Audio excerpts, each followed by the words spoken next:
জামায়াত শিবির নিষিদ্ধের আদেশ বাতিল, আন্দোলন দমাতে পূর্ববর্তী সরকারের রাজনৈতিক অপকৌশল ছিল বললেন আইন উপদেষ্টা।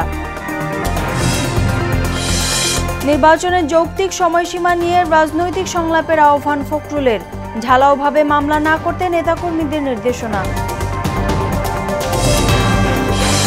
বন্যায় প্রাণহানি বেড়ে ৩১, নদ নদীর পানি কমলেও দুর্ভোগের অন্ত নেই বানভাসীদের, খাদ্য বাসস্থান সংকটে লাখো মানুষের হাহাকার।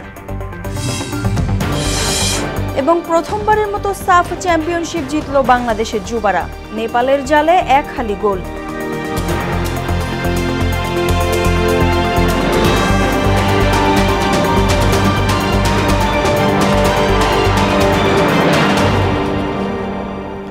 আসসালামু আলাইকুম, সবাইকে মোহনা সংবাদে স্বাগত। শুনছিলেন শিরোনাম, সঙ্গে আছি নাদিয়া নাহিদ।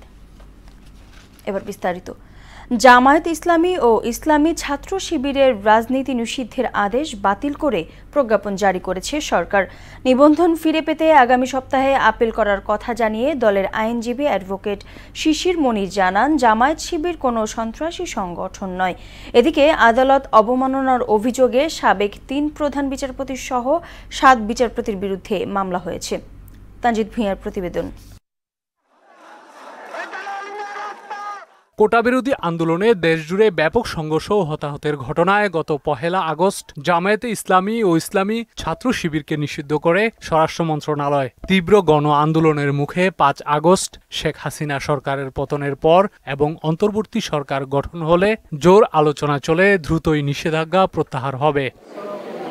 হয়েছেও তাই। স্বরাষ্ট্র মন্ত্রণালয় জারি করা প্রজ্ঞাপন প্রত্যাহার করা হয় বুধবার দুপুরে। রাষ্ট্রপতির আদেশক্রমে জারি করা নতুন এক প্রজ্ঞাপনে জামায়াত শিবির নিষিদ্ধের আদেশটি বাতিল করা হয়। জামায়াত শিবির সন্ত্রাসী কর্মকাণ্ডের সঙ্গে জড়িত মর্মে যে অভিযোগ করা হয়েছিল, এই মর্মে তদন্ত সাপেক্ষে কোনো সত্যতা খুঁজে পায়নি। সকল প্রক্রিয়া সম্পন্ন হয়ে এই বিষয়টি সিদ্ধান্ত গৃহীত হয় যে অতীতে যে প্রজ্ঞাপনটি জারি করা হয়েছিল, এই প্রজ্ঞাপনটিকে বাতিল ঘোষণা করা হয়। দলের নিবন্ধন ও প্রতীক ফিরে পেতে আগামী সপ্তাহে আপিল করা হবে বলে জানান দলটির আইনজীবী অ্যাডভোকেট শিশির মনির। জুলুমের মধ্য দিয়ে মানুষের হৃদয়ে তাদের অবস্থান আরো শক্তিশালী হয় জালিমের বিরুদ্ধে। সুতরাং আপনি কখনো জুলুম করাটা উচিত নয়। যাকেই জুলুম করবেন তার প্রতি মানুষের যে আবেগ, অনুভূতি এবং দুর্বলতা জালিমের প্রতি বেশি থাকে না। যিনি জুলুমের শিকার হন, মজলুমের প্রতি মানুষের আবেগ বেশি হয়। আদালত অবমাননার অভিযোগে সাবেক ৩ প্রধান বিচারপতি সহ ৭ বিচারপতির বিরুদ্ধে মামলা হয়েছে। হাইকোর্টের সংশ্লিষ্ট শাখায় মামলাটি করেন সুপ্রিম কোর্টের আইনজীবী ইউনুস আলী আকন্দ। সাবেক ৩ প্রধান বিচারপতি হলেন সৈয়দ মাহমুদ হোসেন, হাসান ফয়েজ সিদ্দিকী ও ওবায়দুল হাসান। ১৯২৬ সালের যে আদালত অবমাননা আইন, সেটা হাইকোর্টে কন্টেম্পট প্রসিডিং ড্র করতে পারে, কিন্তু আপিল বিভাগের সেই এখতিয়ার নাই। একজন প্রধান বিচারপতি এজলাসে বসে যদি একজন সুপ্রিম কোর্টের আইনজীবীর বিরুদ্ধে মিথ্যা কথা বলে, এটাও কন্টেম্পচুয়াস। তানজিদ ভূঁইয়া, মোহনা সংবাদ, ঢাকা। ছাত্র জনতার আন্দোলন দমন করতেই আওয়ামী লীগ সরকার জামায়াত শিবিরকে নিষিদ্ধ করেছে বলে মন্তব্য করেছেন আইন উপদেষ্টা ডক্টর আসিফ নজরুল। তার মতে এটি ছিল রাজনৈতিক অপকৌশল। সচিবালয়ে নিজ দপ্তরে সাংবাদিকদের সাথে আলাপে একথা বলেন তিনি। বাংলাদেশের স্বাধীনতা সংগ্রামে নেতৃত্ব দেয়া দল আওয়ামী লীগকে নিষিদ্ধ করা সমীচীন হবে না বলেও মন্তব্য করেন ডক্টর আসিফ। বলেন, সত্যিকার অর্থে কোনো রাজনৈতিক দল জঙ্গিবাদ কিংবা রাষ্ট্রবিরোধী তৎপরতায় জড়িত থাকলে তা সততার সঙ্গে তদন্ত করা যেতে পারে। আমরা তো আওয়ামী লীগ যে ছাত্র জনতার গণবিপ্লবকে সন্ত্রাসী কর্মকাণ্ড বলতে চেয়েছে, সেই ন্যারেটিভের পার্ট আমরা হতে পারি না। আমরা মনে করি আওয়ামী লীগ কোনো নীতিগত অবস্থান থেকে জামাতকে নিষিদ্ধ করে নাই।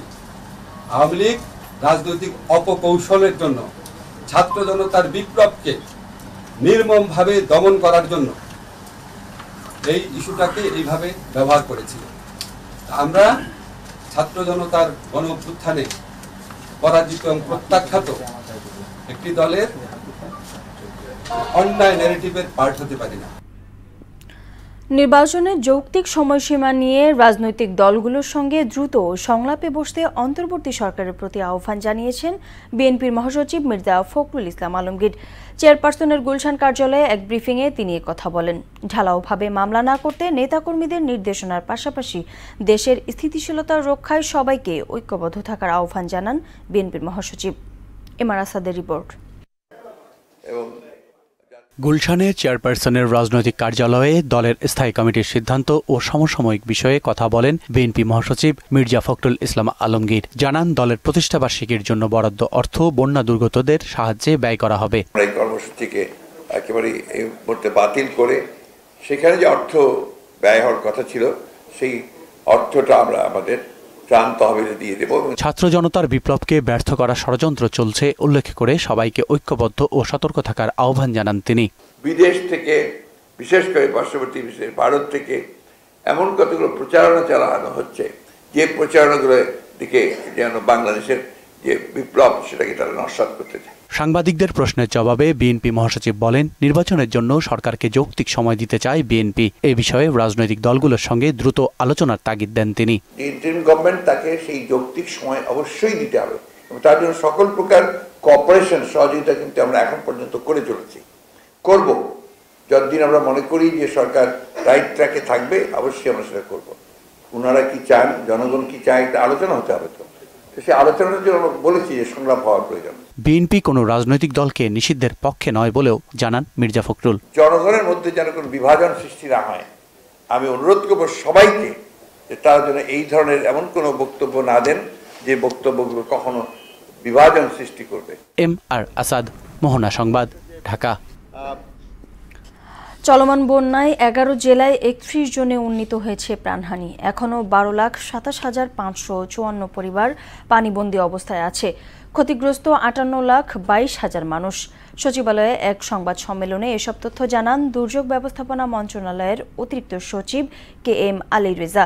আশ্রয়ের জন্য 4003টি কেন্দ্র খোলা হয়েছে জানিয়ে তিনি বলেন, ক্ষতিগ্রস্তদের চিকিৎসা সেবা দিতে 11 জেলায় 619টি মেডিকেল টিম চালু রয়েছে।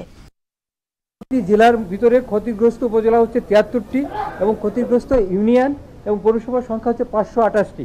পানিবন্দীদের এবং ক্ষতিগ্রস্ত লোকজনের আশ্রয়ের জন্য আমরা 4003টি আশ্রয় কেন্দ্র খুলেছি এবং আজকে পর্যন্ত আশ্রয় কেন্দ্রের যারা আছেন তাদের সংখ্যাটি হচ্ছে 5,40,510 জন এবং এর পাশাপাশি গবাদি পশু আশ্রয় কেন্দ্রে আছে তাদের সেই সংখ্যাগুলি হচ্ছে আপনার 39,531টি। 11টি জেলায় আমাদের 619টি মেডিকেল টিম কাজ করছে। নদ নদীর পানি কমতে শুরু করায় বিভিন্ন স্থানে বন্যা পরিস্থিতির উন্নতি হচ্ছে, তবে বানভাসীদের দুর্ভোগ শীঘ্রই কমছে না। এখনও বন্যাক্রান্ত লাখ লাখ মানুষ মানবেতর জীবনযাপন করছে। এ পর্যন্ত 31 জনের প্রাণহানির খবর পাওয়া গেছে। বসতঘর, রাস্তাঘাট, ফসলি জমি, ব্যবসা প্রতিষ্ঠান ও গবাদি পশু সহ সম্পদের ক্ষয়ক্ষতি হয়েছে অপরিসীম। প্রতিনিধিদের তথ্যে জানাচ্ছেন আফরিন পপি। ফেনীতে নিম্নাঞ্চল ছাড়া বন্যা কবলিত এলাকাগুলোতে পানি নামতে শুরু করেছে। সেই সাথে ফুটে উঠেছে ক্ষয়ক্ষতির চিত্র। তবে ফেনী সদর সহ পরশুরাম, ফুলগাজী, ছাগলনাইয়া, দাগনভূঞা ও সোনাগাজীর কিছু স্থানে মানুষ এখনো পানিবন্দী রয়েছে। বন্যা কবলিত এলাকায় খাদ্য, নিরাপদ পানির সংকট ও বিদ্যুৎ সংযোগ না থাকায় বানভাসী মানুষের ভোগান্তি এখনো কমেনি। আমাদের ঘরদুয়ার বাসায় লেগেছে এবং ভাঙি ফেলাইছে। আমরা একটা হাঁড়ি ভাতিলেও কোনো মুখ থেকে নিতে পারি নাই। এখন আমরা কোনো খানা ফানা কিছু হয় না, আমরা ফলাঞ্চলে বহুত কষ্টের মধ্যে আছি। কিছু কিছু দিয়ে যাচ্ছে, কিছু কিছু কেউ পাচ্ছে কেউ পাচ্ছে না, এরকম আর বাসায় বললে আমার 4টা 5টা ছেলে মেয়ে, আমি খুব কষ্ট করতেছি, আমাকে কেউ 2-10 টাকা দিতেছে না। গত 24 ঘন্টায় নোয়াখালীর সেনবাগ, কবিরহাট ও কোম্পানীগঞ্জ উপজেলার বন্যা পরিস্থিতির কিছুটা উন্নতি হয়েছে। বেগমগঞ্জ, সোনাইমুড়ি ও চাটখিল উপজেলার বন্যা কার্যত অপরিবর্তিত রয়েছে। লক্ষ্মীপুরে জেলা সদরসহ রায়পুর, রামগঞ্জ, চন্দ্রগঞ্জ, রামগতি ও কমলনগর উপজেলার পানিবন্দী প্রায় 8.5 লাখ মানুষ। প্রতিদিন প্লাবিত হচ্ছে নতুন নতুন এলাকা। আশ্রয় কেন্দ্রে ঠাঁই নিয়েছে প্রায় 25,000 পরিবার। বিশুদ্ধ পানি, চিকিৎসা ও শুকনো খাবার সংকট চরম আকার ধারণ করেছে। বানভাসীরা ত্রাণ সহায়তা পেলেও তা প্রয়োজনের তুলনায় অপ্রতুল। আমাদের লক্ষ্মীপুরে পানি এখন পুরো দিন দিন চাপ বাড়তেছে। পানি বন্যার কারণে ঠান্ডা জনিত রোগে আমরা ভুগতেছি এবং অ্যালার্জি খাইজানি চুলকানি বাইরে গেছে, পাও পচা। আমাদের স্বাস্থ্য সংরক্ষণে আমরা সর্বোচ্চ সহযোগিতা দাবি করতেছি। বন্যায় সব ডুবে গেছে, বাড়ি ঘর দুয়ার যা আছে সব ডুবে গেছে। আমরা তো এখন নৌকা ছাড়া ঘর থেকে বাড়াইতে পারি না। কুমিল্লার 17টি উপজেলার 14টি ভয়াবহ বন্যার কবলে। জেলার প্রায় 13 লাখ মানুষ পানিবন্দী হয়ে পড়েছে। বন্যায় এখন পর্যন্ত প্রাণ গেছে অন্তত 10 জনের। চট্টগ্রামের বন্যা কবলিত মিরসরাই, ফটিকছড়ি, হাটহাজারী ও রাউজানের বিভিন্ন এলাকা থেকে পানি নামতে শুরু করেছে। তবে নতুন করে দেখা দিয়েছে পানিবাহিত রোগের শঙ্কা। বন্যা কবলিত এলাকায় দুর্গতদের উদ্ধার, চিকিৎসা ও ত্রাণ সহায়তার কাজ করছে বিভিন্ন সরকারি বেসরকারি সংস্থা ও সংগঠন। আফরিন পপি, মোহনা সংবাদ। দর্শক, ফেনীর বন্যা পরিস্থিতির খবর জানবো সহকর্মী তোফায়েল আহমেদ নিলয়ের কাছে। নিলয়, ফেনীর বর্তমান বন্যার চিত্র কি দেখছেন জানাবেন। আসলে ফেনীর যে চিত্র সেটি আসলে গত কয়েকদিনের তুলনায় এখনকার চিত্রটি আসলে পুরোটাই স্বাভাবিক রয়েছে। আমরা দেখেছি যে ফুলগাজী, পরশুরাম, ছাগলাইয়া এসব অঞ্চলে বন্যার পানি নেমে গেছে। সেখানে বন্যার পানি নামার সাথে সাথে সেখানে ফুটে উঠছে ক্ষয়ক্ষতির চিত্র।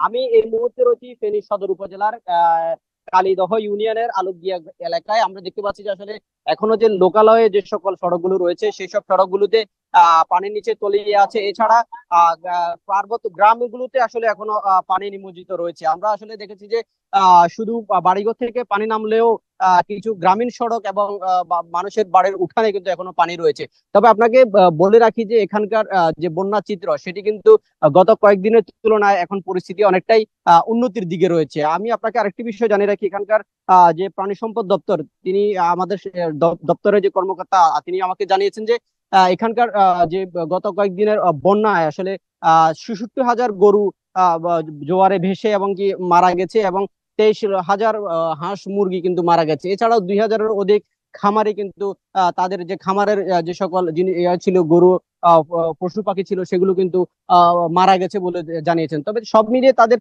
391 কোটি টাকা ক্ষতি হয়েছে বলে কিন্তু খামারিদের কাছ থেকে আসলে তিনি এই তথ্য জানিয়েছেন। এছাড়া জেলা প্রশাসনের পক্ষ থেকে আসলে বন্যা কবলিত এলাকাগুলোতে আসলে ত্রাণ সামগ্রী সহায়তা অব্যাহত রয়েছে। যদিও এসব ত্রাণ সামগ্রী সহায়তা দেশ থেকে আসলে বিভিন্ন প্রান্ত থেকে আসলে এখানে বিভিন্ন স্বেচ্ছাসেবী সংগঠনগুলো এসে ত্রাণ কার্যক্রম চালিয়ে যাচ্ছে। তবে জেলা প্রশাসন এবং কি এইসব সংগঠনের সাথে সমন্বয়হীনতার কারণে কিন্তু আসলে প্রকৃত বন্যার্তরা কিন্তু কোনোভাবে আসলে সহায়তা আসলে প্রকৃত বন্যার্তদের কাছে পৌঁছাচ্ছে না বলে কিন্তু অভিযোগ রয়েছে। তবে সব মিলিয়ে এখানকার বন্যা পরিস্থিতি আগের চেয়ে অনেকটা স্বাভাবিক রয়েছে। এই ছিল নাদিয়া আমার কাছে বন্যার সর্বশেষ তথ্য। ধন্যবাদ নিলয়। সার ও মসুর ডাল কেনার অনুমোদন দিয়েছে সরকার। দুপুরে সচিবালয়ে সরকারি ক্রয় সংক্রান্ত কমিটির বৈঠকে এই অনুমোদন দেওয়া হয়। অর্থ উপদেষ্টা সালেউদ্দিন আহমেদ জানান, সরবরাহ ঠিক রাখতে সর্বোচ্চ চেষ্টা চলছে। পরিকল্পনা সফল হলে আগামীতে আর সার সংকট হবে না। এসেনশিয়াল জিনিস, সার, কীটনাশক, তারপরে জ্বালানি, খাদ্য, এইগুলো একেবারে কোনো কিছুই আটকাচ্ছে না। যেমনি পারো বাংলাদেশ ব্যাংক ম্যানেজ করছে, মেকানিজম আছে, এটাতে আমার মনে হয় না খুব অসুবিধা হবে। একটু কিছু কিছু জায়গায় আছে, হয়তো কিছু সময় লাগবে, বাট অতি প্রয়োজনীয় জিনিসপত্র কোনো আটকাবে না। অন্তর্বর্তীকালীন সরকার দায়িত্ব নেয়ার পরই নানা দাবিতে সরব রাজধানী। মন্ত্রণালয় সহ বিভিন্ন সংস্থা, চুক্তিভিত্তিক কর্মচারী কিংবা শিক্ষার্থীরা নেমেছে রাজপথে। এতে গতি হারিয়েছে বিভিন্ন দপ্তর। এতে উদ্বেগ জানিয়ে বৈষম্য বিরোধী ছাত্র আন্দোলনের সমন্বয়করা বলছেন, দাবি দাওয়া নিয়ে তাড়াহুড়ো না করে সরকারকে স্থির হওয়ার সময় দিতে হবে। মনি ইসলামের বিশেষ রিপোর্ট। ৭১-এর পর একটি ২৪। এ বিজয় যেন নতুন দেশ গড়ার এক মহা উপাখ্যান। ছাত্র জনতার আন্দোলনের ফলাফল স্বৈরতন্ত্রের পতন, দীর্ঘ ১৫ বছরের একনায়কতন্ত্রের অবসান।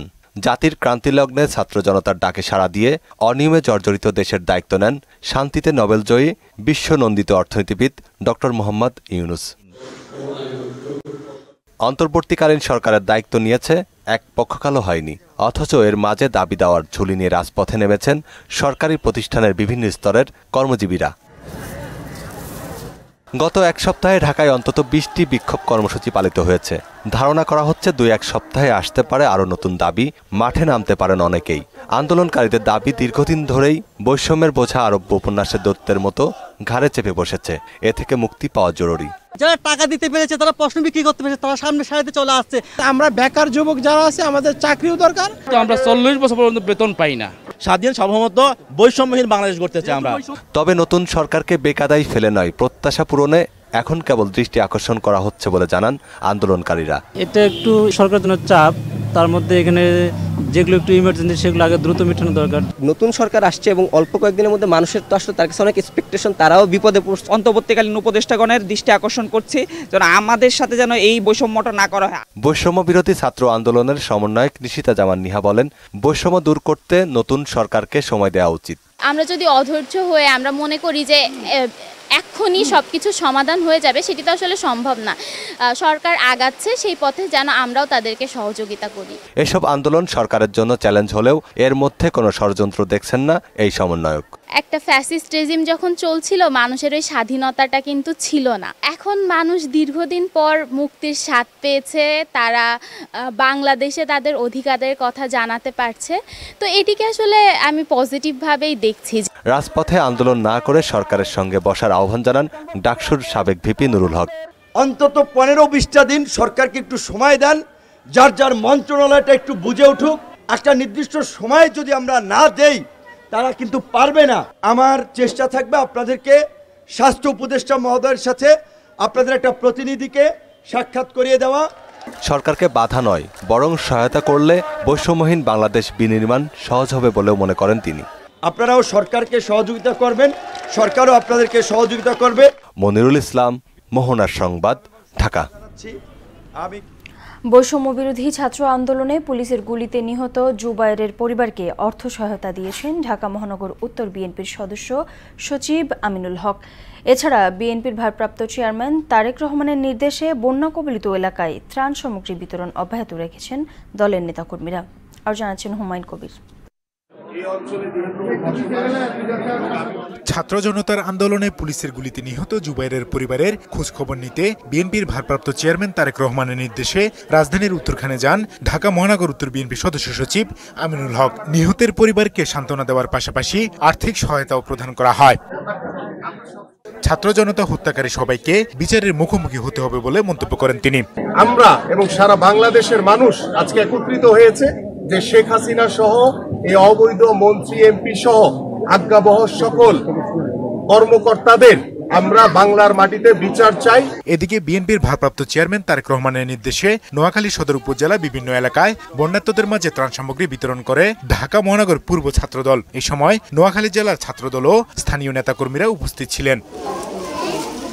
সংগঠনের আহ্বায়ক শেখ খালিদ হাসান জেকি বন্যার্তদের ত্রাণ সামগ্রী অব্যাহত রাখার কথা বলেন। প্রিয় নেতা, আগামী দিনের রাষ্ট্রনায়ক দেশনায়ক জনাব তারেক রহমান আমাদের নির্দেশনা দিয়েছেন বাংলাদেশ জাতীয়তাবাদী ছাত্রদল সহ বিএনপি সহ সকল অঙ্গ সংগঠনকে নোয়াখালী সহ যে সকল জেলাতে যে সকল অঞ্চলে বন্যা হয়েছে সেই সকল এলাকার বন্যার্তদের মানুষের পাশে দাঁড়ানোর জন্য। অন্যদিকে নোয়াখালী সেনবাগ উপজেলায় বিভিন্ন ইউনিয়নে বানভাসীদের মাঝে জনছায়া মানব কল্যাণ সংগঠনের পক্ষ থেকে ত্রাণ সামগ্রী বিতরণ করেন ছাত্রদল কেন্দ্রীয় কমিটির যুগ্ম সাধারণ সম্পাদক মীর ইমরান হোসেন মিথুন সহ সংগঠনের নেতারা।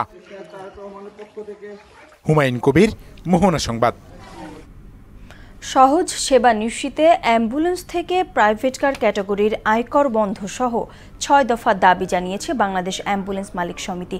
রাজধানীর গ্রিন রোডে সমিতি কার্যালয়ের বিশেষ সভায় দাবি দেওয়া তুলে ধরা হয়। অ্যাম্বুলেন্সের জন্য জাতীয় নীতিমালা প্রণয়ন সহ হাসপাতালে টোল ফ্রি পার্কিং সুবিধা, গ্যাস রিলিফে অগ্রাধিকার, সড়কে হয়রানি ও চাঁদা বন্ধ করতে অন্তর্বর্তী সরকারের কাছে দাবি জানান সংগঠনের নেতারা। সভায় মমিন আলী ও ওমর ফারুক বাবুসহ 4 জনকে সমন্বয় করে 15 সদস্যের কমিটি গঠন করা হয়। শেষ করব মোহনা সংবাদ, যাবার আগে শিরোনামগুলো আরও একবার।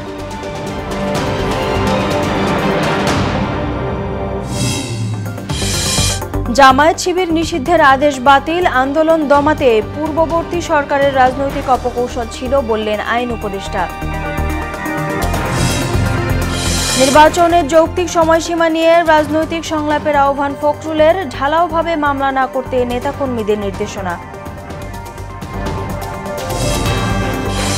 বন্যায় প্রাণহানি বেড়ে 31, নদ নদীর পানি কমলেও দুর্ভোগের অন্ত নেই বানভাসীদের। খাদ্য বাসস্থান সংকটে লাখো মানুষের হাহাকার। এবং প্রথমবারের মতো সাফ চ্যাম্পিয়নশিপ জিতল বাংলাদেশের যুবারা, নেপালের জালে 1 হালি গোল।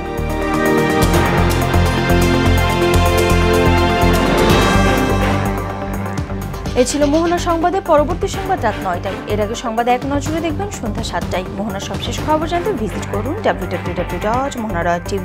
সংবাদ দেখতে পারেন ফেসবুক ও ইউটিউবেও। এতক্ষণ সঙ্গে থাকার জন্য ধন্যবাদ সবাইকে।